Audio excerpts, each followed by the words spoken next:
بسم اللہ الرحمن الرحیم۔ معزز سامعین، زکوٰۃ کے متعلق زکوٰۃ پر سال گزرنے کے حوالہ سے متعدد لوگ سوال کر رہے ہیں، تو گزارش یہ ہے، سال گزرنے کا یہ معنی نہیں کہ ہر مال پہ الگ الگ سال گزرے، بلکہ اس کا معنی یہ ہے کہ بندہ ایک سال صاحب نصاب رہے۔ مثلاً پچھلے سال رمضان المبارک میں وہ صاحب نصاب ہوا تھا، اور اب رمضان المبارک میں اسے ایک سال ہو گیا۔ جب اس پر سال گزرا ہے تو اس پر زکوٰۃ واجب ہوئی۔ اب یہاں حساب کے وقت میں اس کے پاس جتنا بھی مال ہے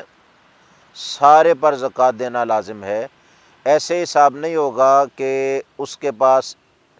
نصاب کا مال ایک سال پہلے تھا، اب ہے، اس پر زکوٰۃ دے گا،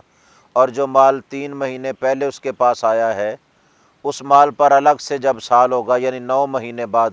اس وقت اس پر زکوٰۃ دے گا، یا جو مال 6 مہینے بعد اس کے پاس آیا ہے،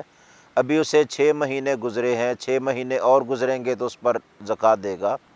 بلکہ سال صاحب نصاب ہونا لازم ہے۔ جب ایک بندے کو ایک سال ہو جائے صاحب نصاب ہوئے اور وہ نصاب کا مالک ہو، اس کے پاس موجود جتنا بھی مال ہو، چاہے وہ ایک دن پہلے اس نے حاصل کیا ہو، اس سب پر زکوٰۃ دینی لازم ہوتی ہے۔ لہذا اس مسئلے کو ذہن نشین کر لیں اور اپنے مال کا حساب اس اعتبار سے کریں کہ جس دن آپ حساب کرتے ہیں آپ کتنے مال کے مالک ہیں،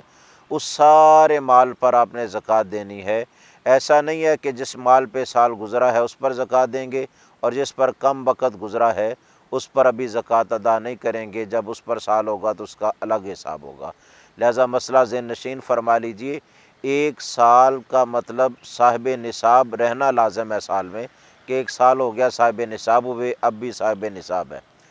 اور حساب والے دن جتنا مال ہے سب کے سب مال پر اس نے زکوٰۃ ادا کرنی ہے۔ اللہ تعالی ہمیں صحیح طریق سے زکوٰۃ کی ادائیگی کی توفیق نصیب کرے۔